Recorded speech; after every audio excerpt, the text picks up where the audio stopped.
جہنم کی آگ کی کیفیت کیا ہے؟ کیا ہمیں بتلایا گیا روایتوں میں؟ جی کثیر روایتوں میں. جہنم کی آگ اس کی کیفیت یہ ہے، ہم دنیا میں جو آگ جلاتے ہیں وہ کس رنگ کی ہوتی ہے؟ یا اس کا رنگ بلو ہوتا ہے، چولہے پہ جو آگ جلتی ہے بلو ہوتا ہے، پھر زیادہ تھوڑا ہو جائے تو ریڈ ہو جاتا ہے، تھوڑا زیادہ بھڑک جائے تو ریڈ ہو جاتا ہے. جبریل امین ایک مرتبہ نازل ہوئے سرکار ختمی مرتبت کے پاس اور بہت غمگین تھے. حضور نے کہا کہ اے جبریل کبھی تم اس غم کے عالم میں مجھ پہ نازل نہیں ہوئے، کیا کیفیت ہے آج؟ کہ یا رسول اللہ آج مجھے پتہ چلا ہے کہ اللہ نے عذاب جہنم کو کیسے بھڑکایا ہے. اور جبریل نے بیان کرنا شروع کیا کہ یا رسول اللہ نے فرمایا ہے کہ عذاب جہنم، جہنم کی آگ، اللہ نے اسے حکم دیا کہ تو بھڑکتی رہے. وہ اتنی بھڑکتی رہی کہ 1000 سال تک اس جہنم کی آگ کو اللہ نے بھڑکایا. اس کا رنگ مکمل طور پر سرخ ہو گیا 1000 سال میں بھڑکتے بھڑکتے. ہمارے یہاں پر کیا ہوتا ہے کہ نیلی آگ ہوتی ہے، اس کے بعد تھوڑا سا اس میں اضافہ ہو جائے تو یلو بھی ہو جاتی ہے، اس کے بعد اضافہ ہو جائے تو کچھ شاید لال ہو جائے، لیکن 1000 سال تک وہ آگ بھڑکتی رہی تو کامل سرخ ہو گئی. اللہ نے اسے مزید حکم دیا کہ تو 1000 سال تک مزید بھڑکتی رہی. وہ اتنی بھڑکتی رہی کہ 1000 سال بھڑکنے کے بعد وہ سرخ سے سفید میں تبدیل ہو گئی. یہ سفید کی کیا کیفیت ہے یہ تو ہم تصور ہی نہیں کر سکتے دنیا میں رہتے ہوئے کہ سفید کا کیا مطلب ہے، آگ سفید کیسے ہو سکتی ہے. لیکن جہنم کی آگ 1000 سال تک بھڑکتی رہی تو سرخ تھی. میں پھر گزارش کر رہا ہوں، مجھے پتا ہے کہ بڑا سنجیدہ موضوع ہے، لیکن ایک بات کا آپ خیال کیجئے گا، نعوذ باللہ من ذالک کسی کے ذہن میں یہ تصور نہ ہے کہ کوئی افسانہ سنایا جا رہا ہے. یہاں پر یہ کوئی فکشن نہیں سنایا جا رہا، یہ امام علیہ السلام کی حدیث سنا رہا ہوں، یعنی جس میں کوئی شک کی گنجائش نہیں ہے، 100% ایسا ہی ہے جیسا ہے امام نے فرمایا. 1000 سال تک بھڑکتی رہی، سفید ہو گئی. اس کے بعد اللہ نے حکم دیا 1000 سال تک اس کو مزید بھڑکاؤ. جب آگ 1000 سال تک مزید بھڑکتی رہی تو سفید سے سیاہ ہو گئی، سرخ، سفید اور سیاہ. جبریل نے کہا کہ یا رسول اللہ اب وہ اسی سیاہی کے عالم میں، یعنی جہنم کی آگ کا جو رنگ ہے وہ سیاہ ہے. یہاں پر کیا ہوتا ہے، جس شے کو آگ جلا دے اس کا رنگ سیاہ ہو جاتا ہے، اس کا خود کا رنگ سیاہ ہے. آپ تصور فرمائیے گا، اس کا خود کا رنگ سیاہ ہے.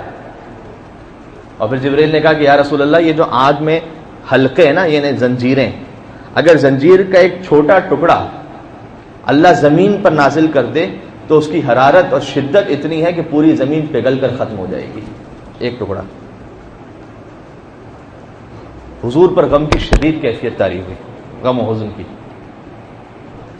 پھر اللہ نے بشارت دی کہ اے رسول آپ کی امت میں سے وہ کہ جو ایمان لے کر آئے اور نیک اعمال جنہوں نے انجام دیے، میرا وعدہ ہے کہ میں انہیں اس آتش جہنم سے محفوظ رکھوں گا. جبریل نے فرمایا کہ یا رسول اللہ خدا نے یہ کہا کہ یہ جو زنجیر کا ایک ٹکڑا زمین پر آ جائے تو پوری زمین جو ہے پگھل کر ختم ہو جائے گی. جہنمیوں کی جو غذا ہے، غذائیں بھی جہنمیوں کی بیان کی گئی ہیں. وہ کھائیں گے کیا اور پئیں گے کیا، قرآن میں اس میں 2 غذائیں، ایک زقوم ایک ذریع. زقوم اور ذریع، اس کی کیا تفصیلات ہیں یہ تو میں اگر بیان کرنا چاہوں تو یعنی اس کی اتنی ہیبت ہے کہ یہاں سے میں بیان بھی نہیں کر سکتا. اور یہ تو آخری دن چلے ہیں موضوع آ گیا تو کل سے میں آپ کی خدمت میں حاضر ہی نہیں ہوں کہ لوگ کہیں گے کہ مولانا پتہ نہیں کتنے سخت آپ نے اپنا بالکل سٹائل بدل لیا ہے آج. تو آج آخری دن ہے تو آپ مجھے برداشت کیجیے گا، لیکن یہ بھی ضروری ہے پہنچانا، اس لیے کہ حضور بھی بشیر بھی تھے، نذیر بھی تھے، خوشخبری سنانے والے بھی تھے، ڈرانے والے بھی تھے. امید بھی ہونی چاہیے، خوف بھی ہونا چاہیے. یہ بات ہماری پہلے آ چکی ہے. تو جبریل نے کہا کہ یا رسول اللہ نے کہا ہے کہ اگر یہ زقوم اور ذریع جو جہنمیوں کی غذا ہے، اگر اس کا ایک قطرہ اس دنیا میں آ جائے تو اس کی بو اتنی ہے کہ شدت بو سے ساری مخلوق زمین کی ہلاک ہو جائے گی. جہنمی یا جہنم میں ہوں گے تو چھٹے امام کی حدیث ہے کہ وہ جہنم سے نکلنا چاہیں گے. اگر جہنم کے گڑھے میں ہوں گے تو نکلتے نکلتے نکلتے نکلتے وہ جہنم کے کنارے تک جب پہنچیں گے تو اس میں 70 سال انہیں لگیں گے. ایک انسان جہنم سے نکلنا چاہتا ہے تو کوشش کرے گا نکلنے کی، 70 سال اسے لگیں گے جہنم کے کنارے پہنچتے ہوئے. جنت کے جو دربان ہے اس کا نام کیا ہے؟ رضوان. جہنم کا جو دربان ہے اس کا نام ہے مالک. وَنَادَوْا یا مالک، قرآن کی آیت ہے کہ ہم اس مالک سے یعنی جہنم کے دروغہ سے کہیں گے کہ یہ جو اوپر آ گیا ہے اسے پھر سے مارتے ہیں. اور جو 70 سال کے بعد اس جہنم سے اپنے آپ کو بچانے کے لیے اوپر آیا ہوگا تو جو جہنم کا دروغہ مالک ہے اسے مار کر پھر جہنم کے گڑھے میں گرا دے گا. اور یہ عمل پھر سے شروع ہو جائے گا اور وہ پھر 70 سال کی محنت کے بعد اوپر پہنچے گا اور پھر اسے گرا دیا جائے گا۔ امام خمینی نے 40 حدیث اپنی کتاب میں، بہت مشہور شورۂ آفاق کتاب ہے، اس میں کچھ 3-4 فرق لکھے، دنیا کی آگ اور جہنم کی آگ کا فرق کیا ہے، 3-4 فرق لکھے انہوں نے امام خمینی علیہ رحمہ نے۔ اس میں پہلا فرق یہ لکھا ہے جو قرآن کی آیت بھی ہے کہ دنیا کی آگ وہ جو جلانا شروع کرتی ہے تو کیسے جلانا شروع کرتی ہے؟ آپ ذرا اپنے ہاتھ کو آگ کے قریب لے کر جائیے تو آپ کو جلد پر حرارت محسوس ہونا شروع ہوگی آہستہ آہستہ۔ سب سے پہلی شے جو جلے گی وہ کھال ہوگی، اس کے بعد گوشت ہوگا، اس کے بعد ہڈیاں ہوں گی، ایسا ہی ہے نا؟ جہنم کی آگ کے لیے کیا ہے؟ نار اللہ الموقدہ التی تطلع علی الافئدہ، سورہ ہمزہ کی آیت ہے۔ یہ جہنم کی آگ وہ ہے کہ جو دلوں کو جلانا شروع کرے گی۔ یعنی جب دنیا میں ہوتا ہے انسان کھال گوشت دل تک پہنچتے پہنچتے پہلے مر جاتا ہے آدمی نا، ختم ہو جاتا ہے، لیکن جہنم کا معاملہ یہ ہے کہ اللہ ختم نہیں کرے گا انسان کو، وہ زندہ رہے گا، اس لیے کہ جب دل تک پہنچے گی تو وہ پوری تکلیف محسوس ہوگی۔ التی تطلع علی الافئدہ، دل تک پہنچنا تو دور کی بات، کچھ جہنم کے عذاب ایسے ہوں گے جو دل ہی سے شروع ہوں گے، دل سے تو آگ بھڑکنا شروع ہوگی۔ تطلع علی الافئدہ، اللہ اکبر۔ پھر امام خمینی رحمہ نے کہا کہ دوسرا فرق یہ ہے کہ انسان، وہی جو میں نے پہلے فرق میں گزارش کر بھی دیا اشارہ، کہ جب دنیا کی آگ میں ایک مرتبہ جل جاتا ہے تو گوشت ختم ہو جاتا ہے، جہنم میں معاملہ ایسا نہیں ہے، نیا گوشت چڑھ جائے گا۔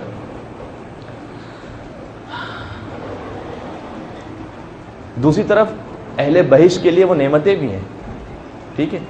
اچھا، ایسی نعمتیں خالی اب روزے داروں کے لیے، میں اس طرف آپ کو لے کر گیا، اب آئیے اس طرف بھی، روزے داروں کے لیے اللہ نے فرمایا ہے کہ جنت میں ایک دسترخوان ایسا ہے کہ لا یقعد علیہا الا الصائمون، اس دسترخوان پر سوائے روزے داروں کے اور کوئی نہیں بیٹھے گا۔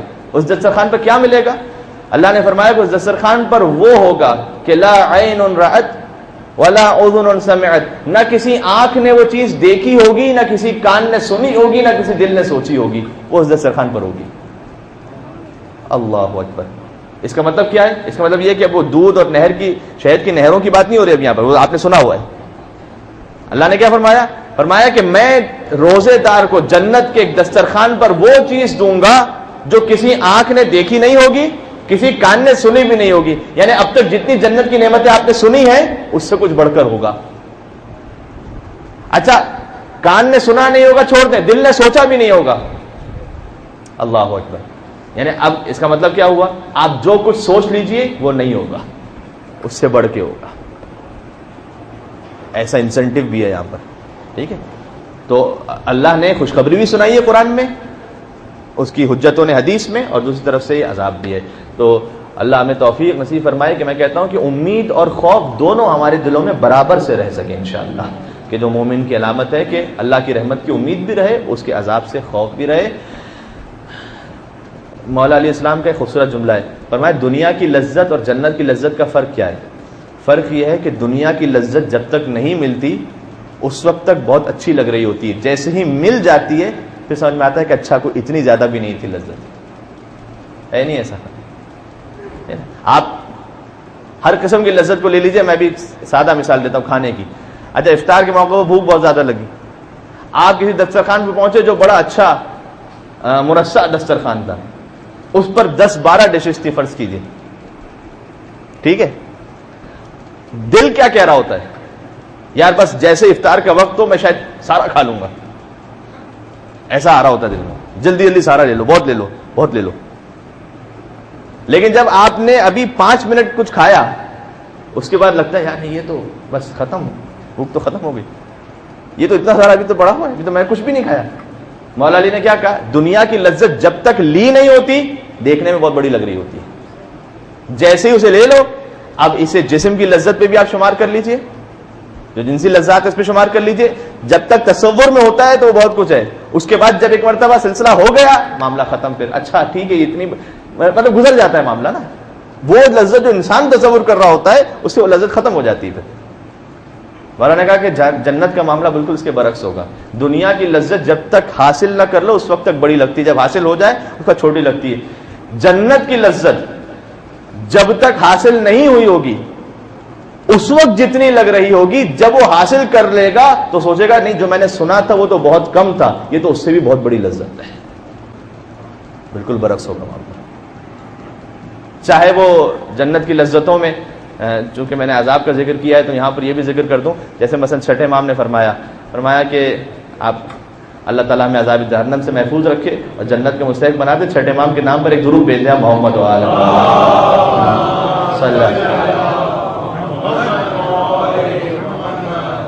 کسی نے سوال کیا امام سے، کہا کہ اے مولا جب حضرت آدم نے وہ پھل کھایا تھا ترک اولا جس سے ہوا تھا، تو اللہ نے کیا کہا لا تقربا هذه الشجر، اس درخت کے قریب نہیں جانا.